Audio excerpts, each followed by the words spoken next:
శ్రీ గోవిందరాజస్వామి వారి తెప్పోత్సవాలు. నిత్యం భక్తకోటి సందడితో తిరునగరికే ఆధ్యాత్మిక వన్నెలు అద్దుతున్న పుణ్యస్థలం శ్రీ గోవిందరాజస్వామి వారి దేవాలయం. కలియుగ ప్రత్యక్ష దైవం శ్రీ వెంకటేశ్వర స్వామి వారి అన్నగారిగా గోవిందరాజస్వామి వారు ఖ్యాతి గడించారు.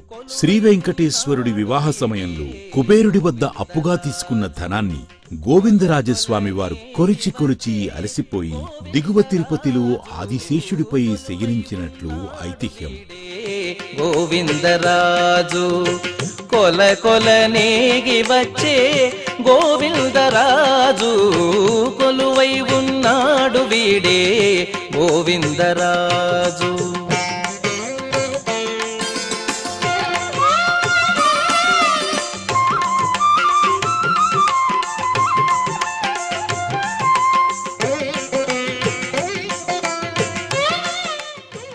శ్రీ గోవిందరాజస్వామి వారి తెప్పోత్సవాలు ఫిబ్రవరి 6వ తేదీ నుండి 12వ తేదీ వరకు రాత్రి 9 గంటలకు వీక్షించండి, ధరించండి.